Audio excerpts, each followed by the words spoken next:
Olá, seja bem-vindo ao Direito Sem Fronteiras. O homem que mandou no Zimbábue, Robert Mugabe, durante 37 anos, renunciou, pressionado por um golpe militar e sem apoio da população, atingida por uma severa crise econômica. Ele virou mais um ex-ditador. Antes da queda, tinha destituído seu vice e colocado a própria mulher na linha de sucessão. Foi a gota d'água para a reação dos quartéis. O Direito Sem Fronteiras de hoje discute o impacto dessa mudança. O nacionalista Robert Mugabe liderou a luta pela independência do Zimbábue e assumiu o poder em 1980. A promessa de uma vida melhor no país, no entanto, se desfazia conforme o antigo líder popular concentrava mais poder. Ele, pessoalmente, estava bem, ficava cada vez mais rico e demonstrava isso em público. Mas a administração ia mal, assim como a vida do povo, vítima da crise e da corrupção. Para discutir o assunto, o Direito Sem Fronteiras recebe o mestre em Direito Internacional, Júlio Edstrom, e a doutora em Ciências Sociais e advogada internacionalista, Elisa Ribeiro. Muito obrigado por terem aceito o nosso convite e vindo ao Direito Sem Fronteiras. Eu começo perguntando, as coisas podem mesmo mudar no Zimbábue? Bom, a situação do Zimbábue, ela é um pouco dual. Na realidade, o Mugabe, ele vem de um processo político que ele era um herói de guerra e passou a ser visto mundialmente como um ditador sem escrúpulos. A história, ela ainda vai julgar Robert Mugabe, mas o que nós temos a dizer sobre ele é especificamente como nós chegamos até o momento atual. O Zimbábue, ele era a Rodésia do Sul, que era uma colônia da Grã-Bretanha. A Grã-Bretanha, até 1935, ela tinha por volta de 16 colônias na África, à exceção da África do Sul, que já tinha se descolonizado anteriormente, e do Egito também, que já tinha se emancipado. Acontece que no início do século XX, nós tivemos um processo de emancipação, de descolonização afroasiática. E esse processo fez parte dele o Robert Mugabe. É importante lembrar e falar a respeito disso para nós sabermos como foi chegando até a situação atual no Zimbábue. O que aconteceu? Durante o período da Guerra Fria, nós tivemos a dualidade entre capitalismo e a dualidade entre o socialismo. Essa dualidade, ela não foi só no continente europeu e americano, ela foi levada também para a África. Havia uma disputa ideológica na própria África. E essa disputa, ela se deu também no seio da Organização da União Africana. Nós temos que a China, a União Soviética e também a Cuba participaram em grande parte do movimento de descolonização afroasiática, apoiando não só com guerrilheiros, mas também com armas e com treinamento.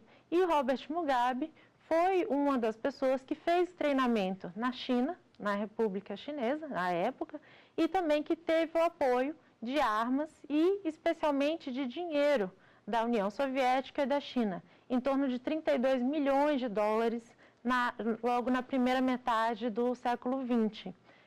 Ele se tornou um herói de guerra no momento em que ele participou do movimento de emancipação da Rodésia do Sul, que é o atual Zimbábue. Nós temos que lembrar que era uma colônia da Grã-Bretanha e que naquele momento existia uma separação clara entre negros e brancos europeus.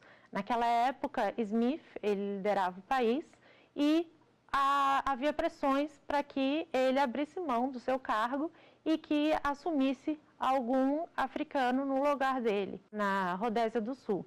Essa transição, ela foi uma transição muito difícil. Teve a mediação da Organização da União Africana, teve o trabalho também da Organização das Nações Unidas e, além disso, nós tivemos a intervenção da OTAN. Acontece que nesse processo todo, houve a tentativa de se adotar um acordo para se estabelecer uma nova Constituição e um parlamento onde tivesse 72 parlamentares negros e 28 parlamentares brancos, mas não se conseguiu chegar a um resultado por meio de negociações. E a partir daí que veio a guerra civil e o Levante, do qual Mugabe fez parte. Professor, a gente pode dizer então que só está trocando uma ditadura por outra? Eu acho que ainda é muito cedo para falar isso. A professora Elisa, com a precisão que ela tem sempre, destacou a história do Zimbábue, mas é importante se falar que é um momento histórico para o Zimbábue. Depois de 37 anos, uma figura que, bom ou mal, a história vai julgar, foi perfeita a colocação da senhora, que de uma origem humilde passou a ser um professor, de professor a líder revolucionário, de líder revolucionário a líder do país durante 37 anos, deixou o poder. Ao deixar o poder, por uma transição ou por uma imposição, abre novas possibilidades. Mas eu acho que também tem que ser destacado que o futuro do país fica em xeque ao momento em que a gente vê que várias forças, entre elas forças políticas, se colocaram contra o presidente, mas forças também de tradição reacionária, como o próprio Exército, também se colocaram como força preponderante.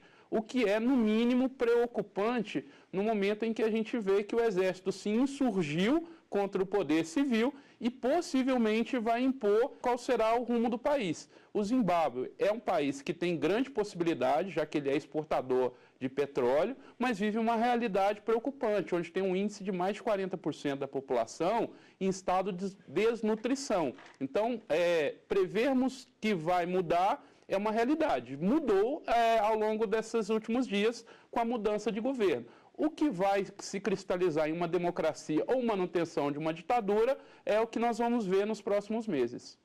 Bom, sem um apoio popular, sem um apoio político, fica difícil governar, né? Será que teria sido isso que fez com que ele desistisse? Esse processo político, ele vem desde 2008, quando Robert Mugabe perdeu as eleições e, a partir de uma jogada política, ele tomou o poder.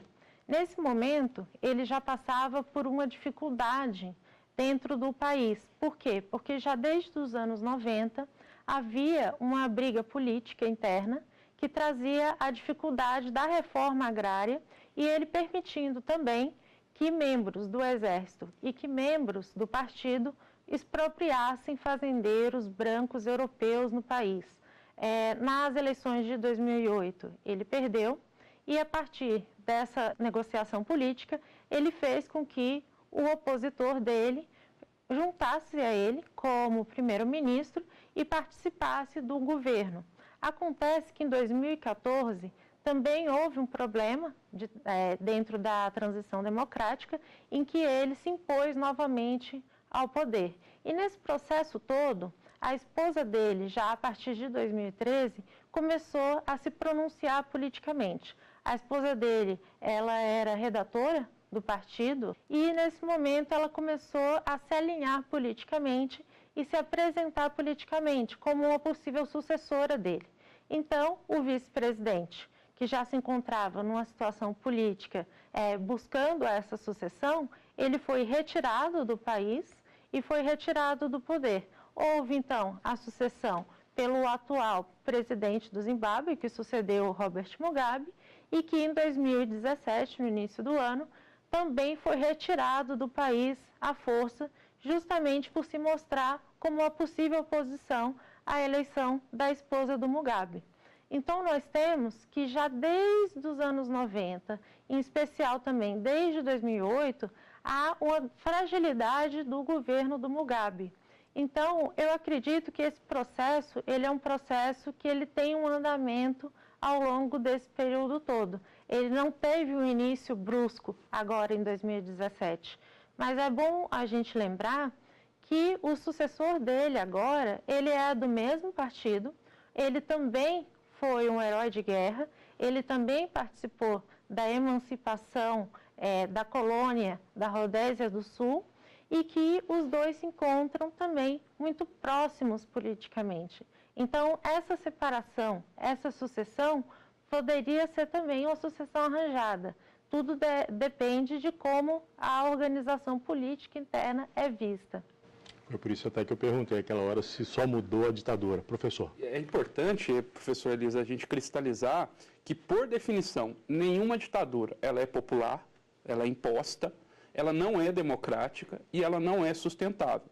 Então, algumas afirmações que nós estamos vendo na mídia no momento são, no mínimo, preocupantes. Como a professora colocou, o vice assumiu, o vice que tem uma longa história como Mugabe e que decretou, inclusive, que será feriado nacional no aniversário do ex-presidente. Então, por mais que nós possamos tratar por elementos que temos como uma ditadura, nós temos que avaliar pelo contexto interno também, onde parte da população é contrária, forças democráticas são contrárias, e parte da população também ainda vai manter o seu apoio. Quando acontece isso em algum país do globo, a queda de um ditador, quer dizer, será que isso vai se espalhando de alguma forma e afeta o cenário internacional? Tem algum tipo de influência? Serve de exemplo? Atitudes, iniciativas novas são tomadas? Qual o tipo de influência que esse acontecimento tem? Particularmente, eu gostei muito da sua pergunta, quando a gente fala assim, qual é esse movimento em ondas? Porque se nós pegarmos autores como Huntington, ele vai falar assim de ondas democráticas. Então, nós temos ondas de estabelecimento de democracia e temos ondas de estabelecimento de regimes autoritários. Eu acho que o Zimbábue, nesse momento, ele respira áreas de mudança. Se esses ares vão trazer uma mudança democrática ou autoritária, ainda é muito cedo para nós constatarmos isso. Eu preciso frisar a seguinte questão. Hoje, o Zimbábue está fazendo uma mudança de um regime de 37 anos. Se ele vai tomar um caminho mais democrático ou mais autoritário, a gente ainda não sabe. O que nós sabemos é que ele tem uma grande possibilidade para mudar o seu futuro. Agora, que é inegável que nós, por causa da globalização, das mudanças do sistema de telecomunicações e aeroviários, nós temos hoje um volume maior de informação. E aí, a constatação de que o Estado de Direito, ele é um direito humano fundamental. As pessoas anseiam por participar do futuro do seu país. Então, há uma tendência em que se tornemos mais regimes democráticos. Mas isso não é uma cristalização que nós vemos na sociedade internacional. O grande exemplo é a China. Então, assim, se vamos tornar grandes democracias, se vai ser o futuro da humanidade, será grandes democracias, ou ainda vai haver uma tensão entre democracia e autoritarismo, prever um pouco além da visão de futuro que a gente tem. O que a gente espera, enquanto pessoas e enquanto juristas, é que todas as comunidades locais aceitem como democracia. Mas o Iraque, o retrocesso na Síria, demonstram que não se deve impor a democracia a uma população que ainda não está preparada para assumir um regime que tem grande influência ocidental. Isso é o que você bem colocou, as ondas renovatórias. Ou você avança, mas quando você avançar, há a tendência que forças reacionárias busquem retrocesso para garantir as suas vantagens. A professora Elisa colocou bem. Grandes atores do Zimbábue lucraram muito com desapropriação de terra, com colonização dos recursos naturais, e eles vão tentar reagir a mudanças para garantir os seus privilégios. Eu peço licença aos convidados. Nós vamos a um rápido intervalo e voltamos já com Direito Sem Fronteiras.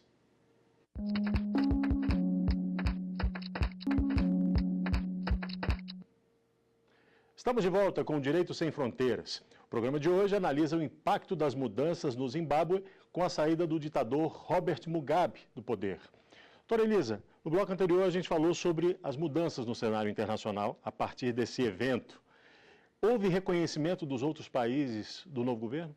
A importância de se falar disso é com base no direito internacional e como é realizado esse reconhecimento de novos governos, principalmente quando se tem ou uma transição democrática ou um golpe militar no final de uma ditadura, quando você não tem uma transição constitucional. Nós temos dentro do direito internacional duas doutrinas, a doutrina Tobar e a doutrina Estrada. Elas surgiram no início do século XX, justamente impulsionadas pelas transições e pelos golpes que ocorriam na América Latina. A doutrina Tobar, ela é de 1908 e ela vem trazer para a gente a ideia de que, a partir do momento em que se tem uma transição não democrática a partir do golpe, há necessidade de que os estados se pronunciem pelo reconhecimento ou não desse governo e que esse reconhecimento ele só deve ser realizado a partir do momento em que a população daquele país reconheça esse novo governo como legítimo. Tanto é que essa doutrina ela foi transformada num tratado, o Tratado de Amizade da América Central, e que foi renovado em 1923, que ele fala justamente sobre o reconhecimento desses novos governos dentro de estados a partir de rupturas do processo constitucional. Além disso, a doutrina Estrada, que ela é uma doutrina mais recente, ela fala exatamente o contrário. Ela é baseada no princípio da não intervenção na situação dos países, na situação interna. Então, não há necessidade de os estados declararem claramente o reconhecimento ou não de um novo governo. Por quê? Porque isso seria uma interferência. E como a gente tem o princípio da não ingerência, especialmente na Carta das Nações Unidas, é importante falar que, na atualidade, apesar de que os governos eles possam fazer o reconhecimento tácito ou explícito, já não é mais uma prática.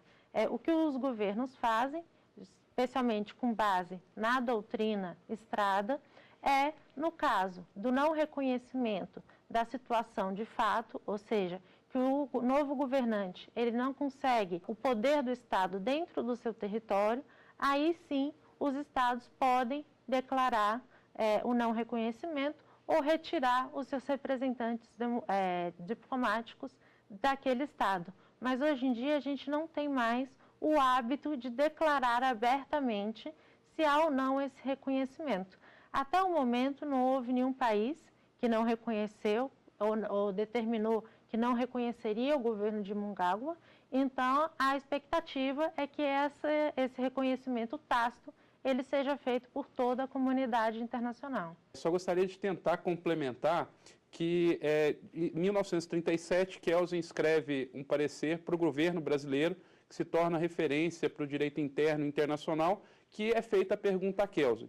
Um governo, quando há uma troca de governo, por vias legítimas ou ilegítimas, revolucionárias ou não revolucionárias, esse governo é legítimo?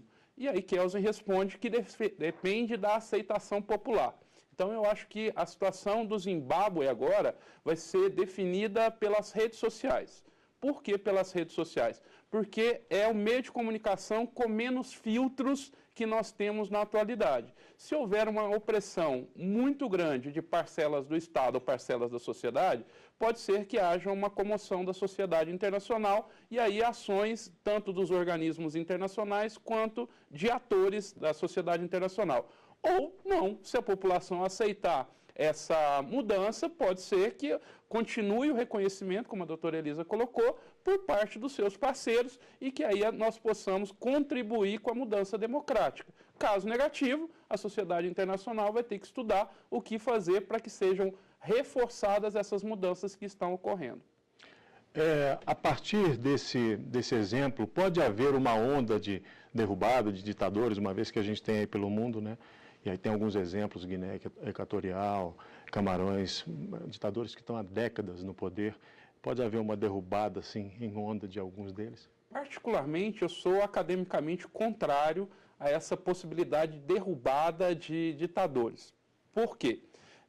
Não que eu seja favorável à ditadura, não é isso. Mas quem que vai assumir o poder? Ou nós vamos voltar na pergunta, a gente vai trocar uma ditadura por outra.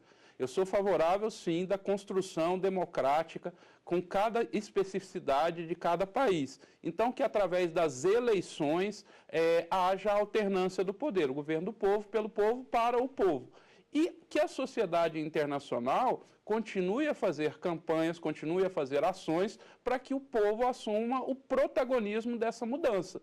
Porque trocar um ditador por outro ditador é não fazer a mudança que é necessária para a construção de um ambiente democrático.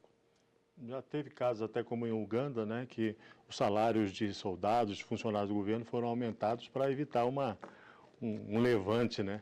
Como é que isso pode ser analisado, doutora? Quando se há uma mudança não constitucional de um governo autoritário, geralmente é feito pelas vias militares. Então, os governos que pretendem se manter no poder, geralmente eles dão uma atenção especial a quem detém as armas e quem detém o poder bélico. eu acho que nesse caso seria esse tipo de análise. Mas eu gostaria de retornar e falar, como o professor Júlio Edson comentou, a questão principalmente do vazio de poder. O vazio de poder, ele tende a ser preenchido de uma forma desestruturante.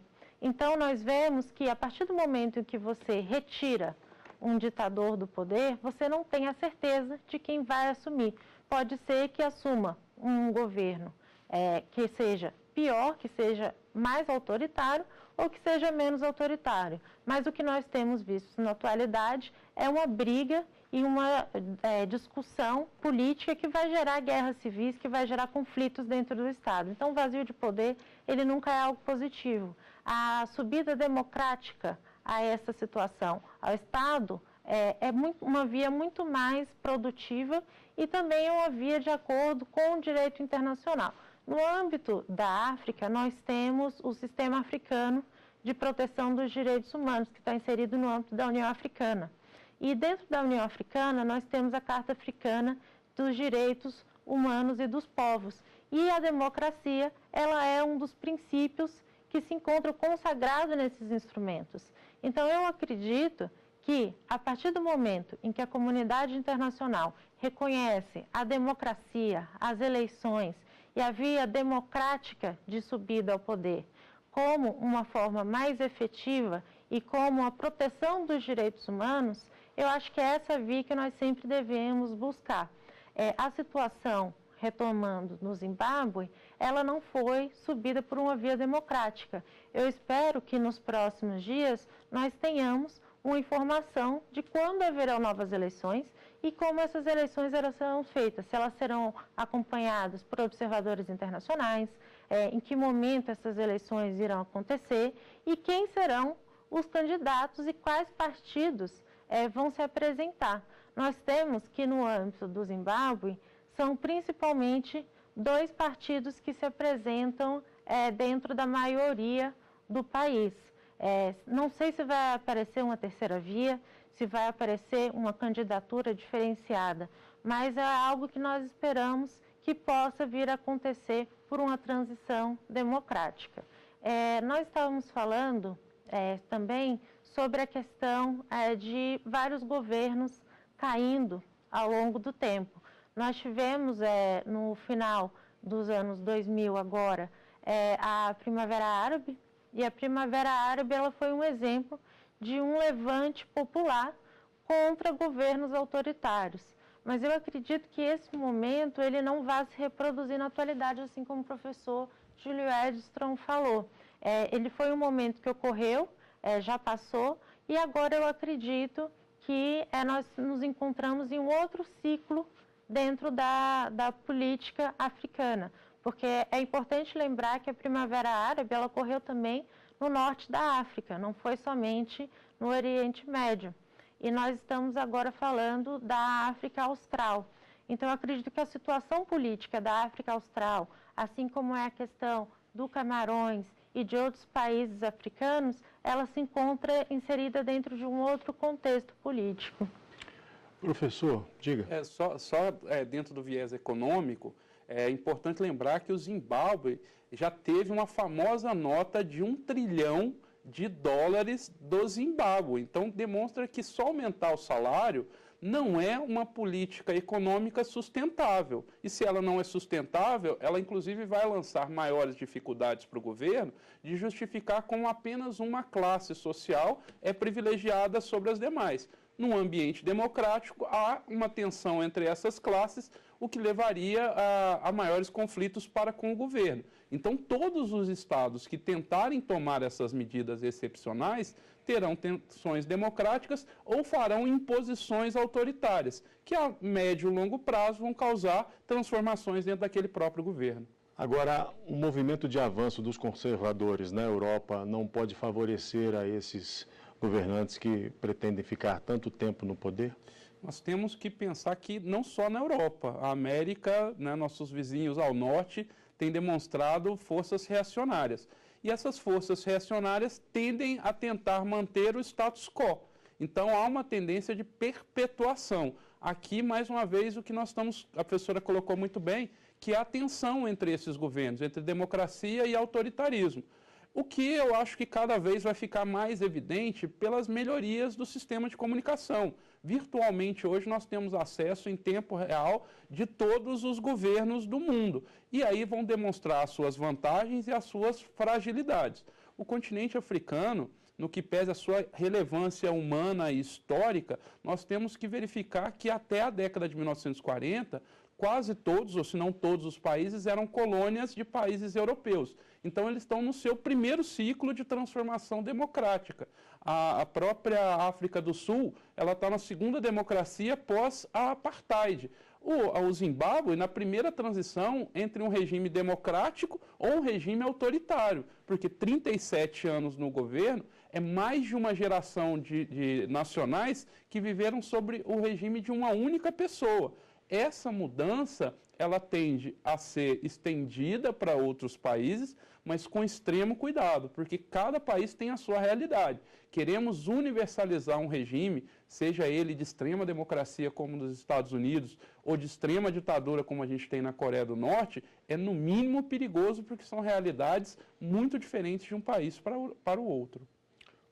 Assim, a gente encerra o Direito Sem Fronteiras de hoje. Muito obrigado, professor Júlio Edstrom. Muito obrigado, doutora Elisa Ribeiro. E muito obrigado a você que nos acompanhou. Mais notícias do Judiciário você pode assistir pela internet. Acesse tvjustiça.jus.br. Nosso e-mail para contato é direitosemfronteiras@stf.jus.br. Até o próximo. Tchau.